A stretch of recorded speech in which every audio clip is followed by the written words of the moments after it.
Hey everybody, this is Alan Fite, and I'm here with Sharon Grant and Ann Harpole. They are with what agency? Getaway Vacay. And they're a dream vacation franchise. We're on the Rotterdam.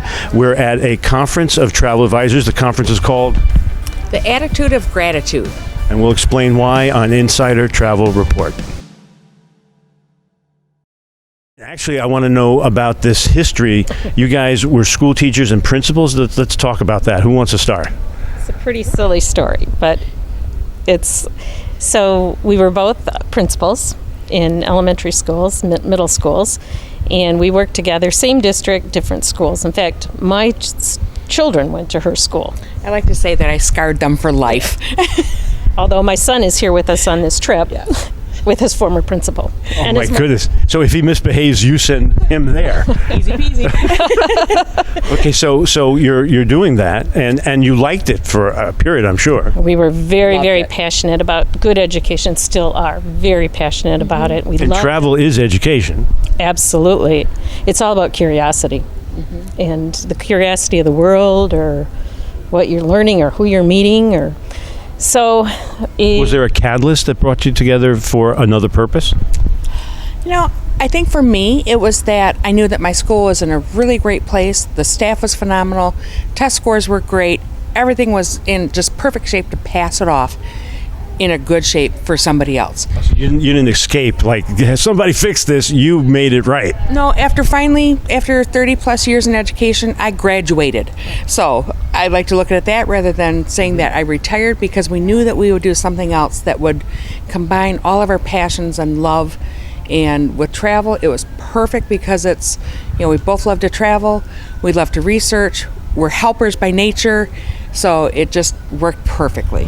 So what was the catalyst? What made you decide? So we retired early, but after 30 years in education, and knew we were going to have a career 2.0.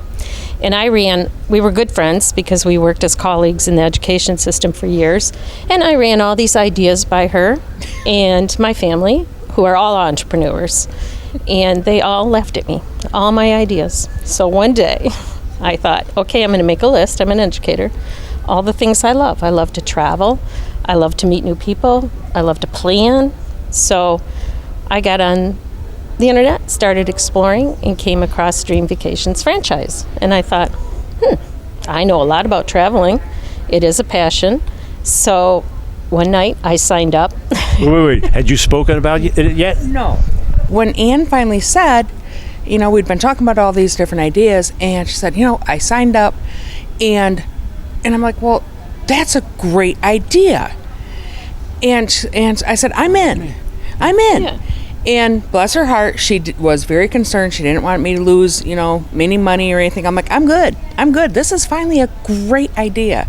So fast forwarded a little bit. She went down to training. And the plan at that point was I was going to come in 6 months to a year later as an associate. She went down to training, and I think on the first lunch break, she texts me and says, I think we need to talk. So within 2 or 3 days, it's like, yeah, you need to come on now. You need to experience this. You couldn't tell her. No, she needed to be it was just so overwhelming, and there was so much to it. What year was this? It was 2013, but we started in 2014, the January. And, I didn't tell anybody because I didn't want anybody to talk me out of it. And so I didn't even tell my husband or my kids until like the 3 days of discernment went by, and I said, hey, guess what I did?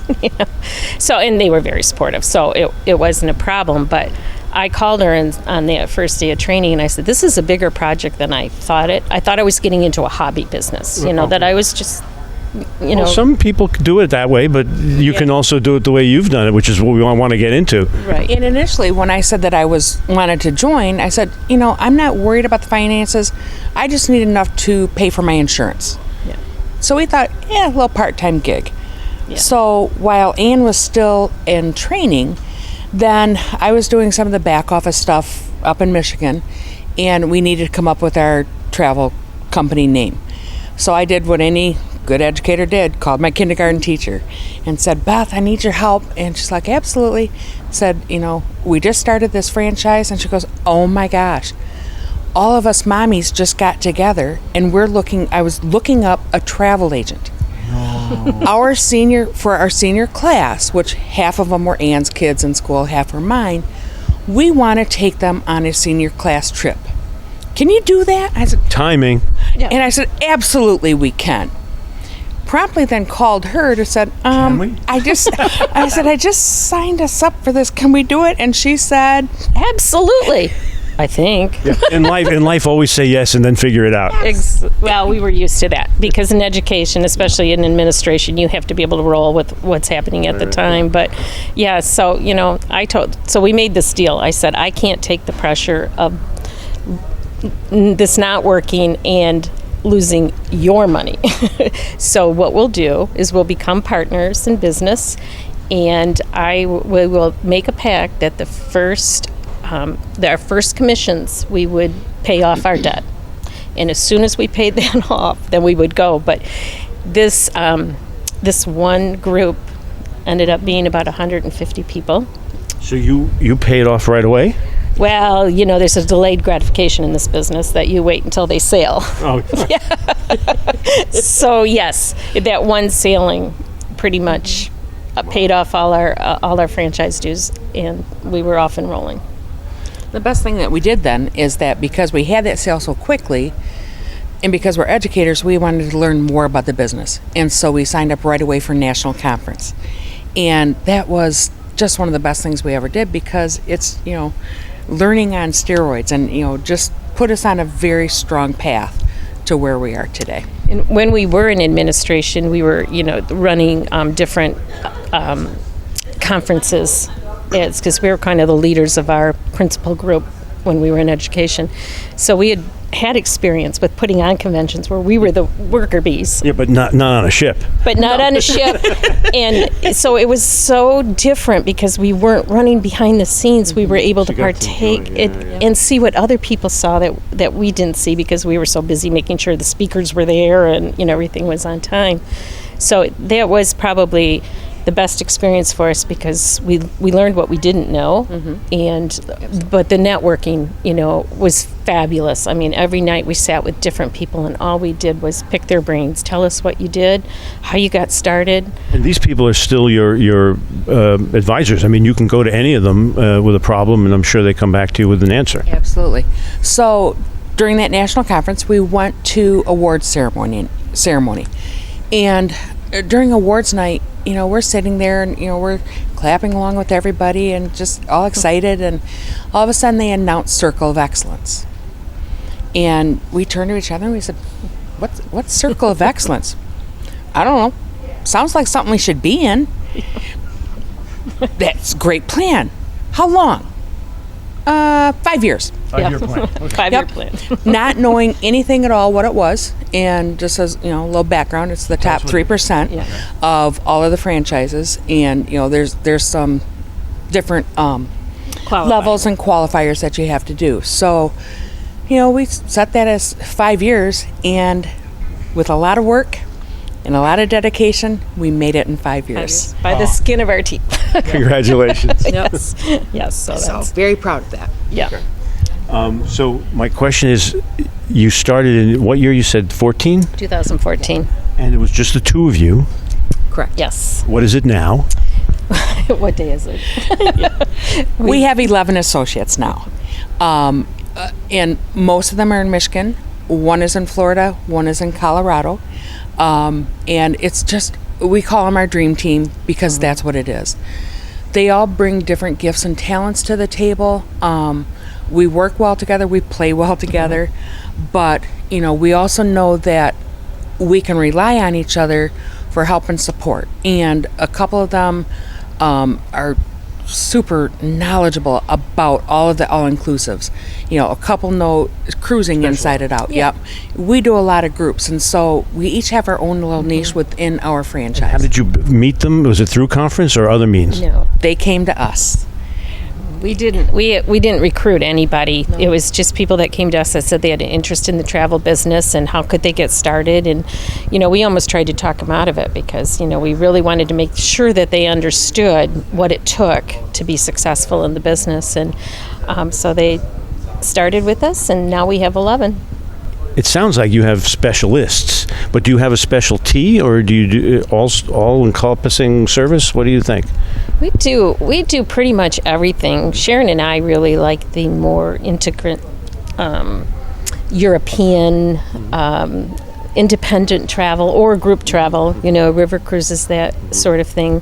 We have experts in all-inclusive. One of our newest associates is a Disney fan of Disney and does a lot of the Disney. So yeah, we do it all. We never turn anything down. Now, you guys all work from home, so COVID just slowed you down, but you didn't have to disband. Tell us about your experience. No, thankfully, because we had already done land and cruise, then we didn't have to have as drastic of a pivot as some of our colleagues did if they just did cruise. And so while it was devastating, no two words about it, we were able to still, help people plan dream vacations. A lot of it obviously moved to domestic, but we came through strong and learned a lot of things along the way and just took it as an opportunity to grow. And as educators, we've always had the theory of if you're not actively booking, you're learning. So you study. Absolutely. Well, we were also in a school district, crisis management. We knew how to handle that. We knew the first rule was you don't panic. You might panic inside, and you might look at each other. You might get under the desk. Right, but to our clients, to our guests, and our associates. Yes, we presented that. Okay, this is a blip in the radar. We need to keep focusing on forward. We did a lot of posting on social media and just kept in contact with our guests and said, this is going to pass. Let's look to where we want to be in 2022, 2023, and kind of make plans for the future, and just didn't stop. It could have been easy to stop. I mean, it was. And then once we felt comfortable, then we started going out and starting to travel more and lead by example. And so with that, again, we did start to post and we'd talk about it with our friends. And it encouraged a lot of our guests to take that leap as well. Some were more hesitant, and we were very sensitive to that. But we also showed them that you could still travel safely and, get what fills your bucket and what makes you happy. So Holland America, it wants to change its perception. It feels it has a perception of being skewing older. Did you have that perception, and have they done anything to change that perception? That's really funny that you asked that, because I'm going to be very honest. I had that perception. And so when our business... Past tense, meaning you had it. And until, yes. And then we... Our business development manager was on our national conference with us, and she used to be at a cruise line, and then she came to Holland America, and I said something about it. She says, I have to get you on a ship because you have the wrong perception. And I said, okay. So we're doing this, and then we're actually coming back on this ship the 3rd of April. And so we're going to experience as guests.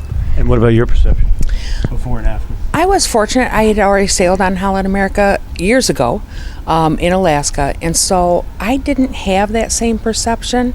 And I won't say fighting that with Anne, but trying to convince her that no, it is a little bit different. And so it is one of those, you do have to experience it. What I have found interesting, the last couple of days is talking to other guests, other franchise owners. And I was talking to somebody this afternoon who's, I would say, late 20s. And they said, you know what? It's not just for old people.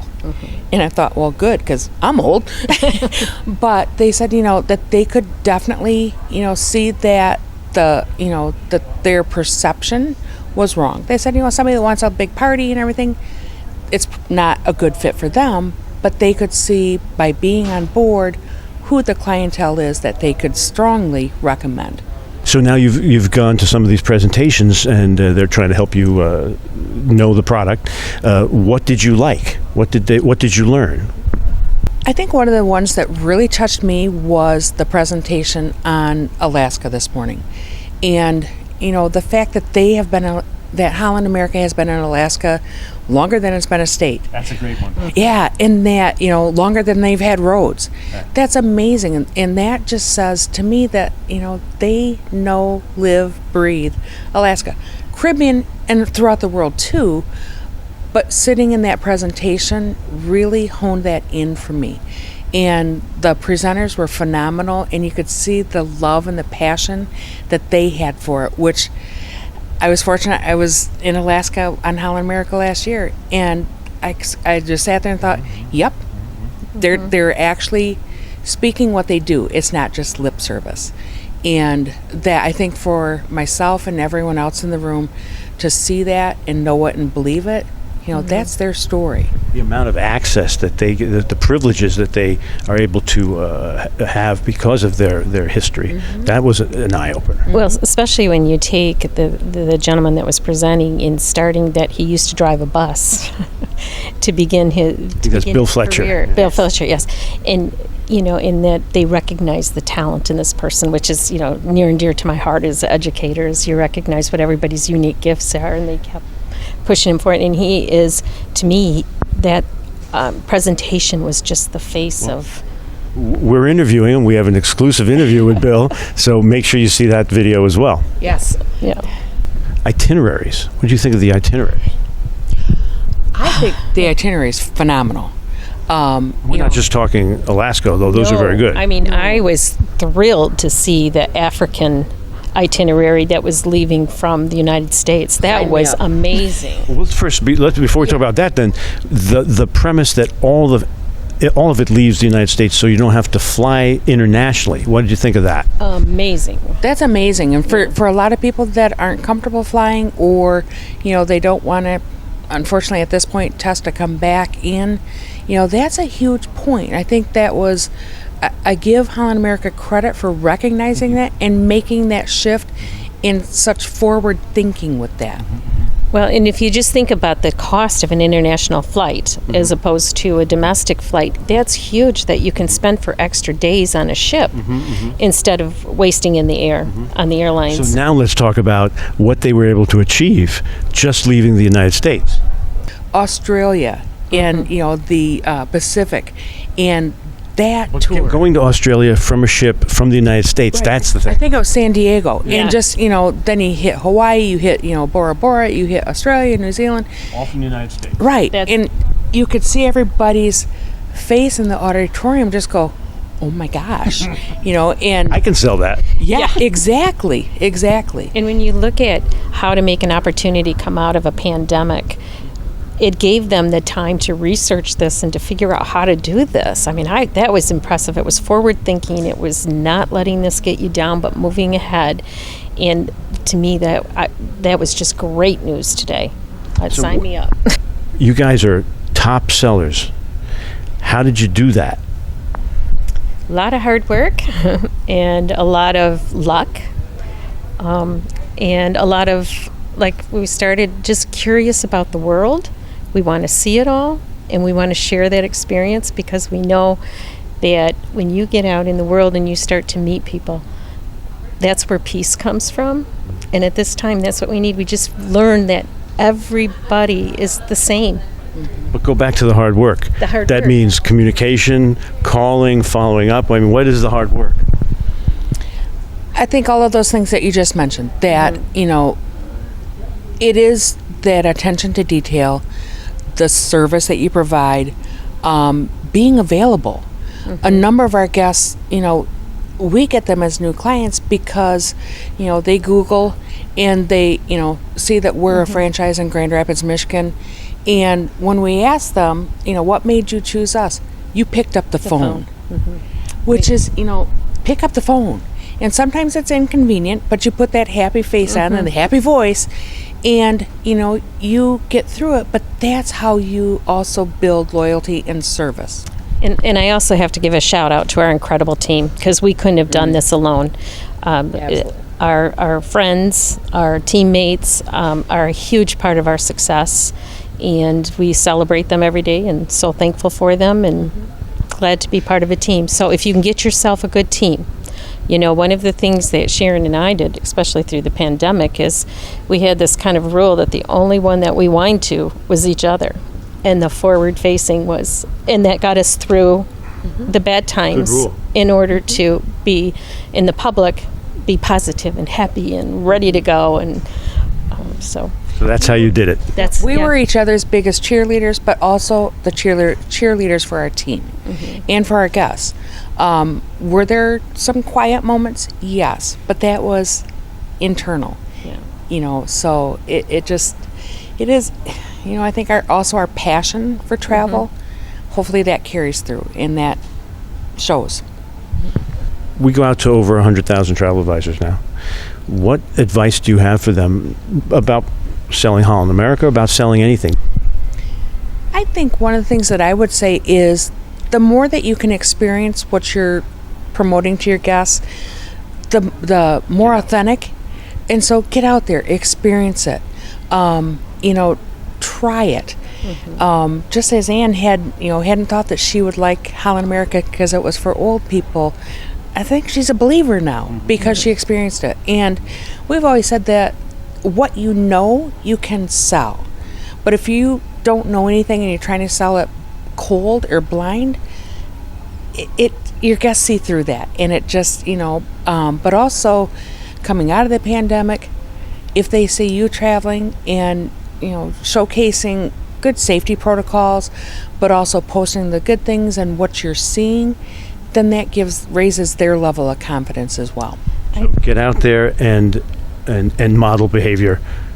Go travel. And also, I think we like to tell our friends and our guests who have become our friends and like where we're going. Hey, this is where we're going. Like to come along? And you would be amazed how many people will come along. And when we have them along with us, then we like to say, where would you like to go next? What's on your bucket list? Because we want to see everything, so everything's on our bucket list. So if we can get a group big enough to want to go someplace, we make the arrangements. So get out there, but bring people with you. Bring people with you. As we said that, we like to focus on groups. And so we think, okay, where do we want to go? We start to spread that word.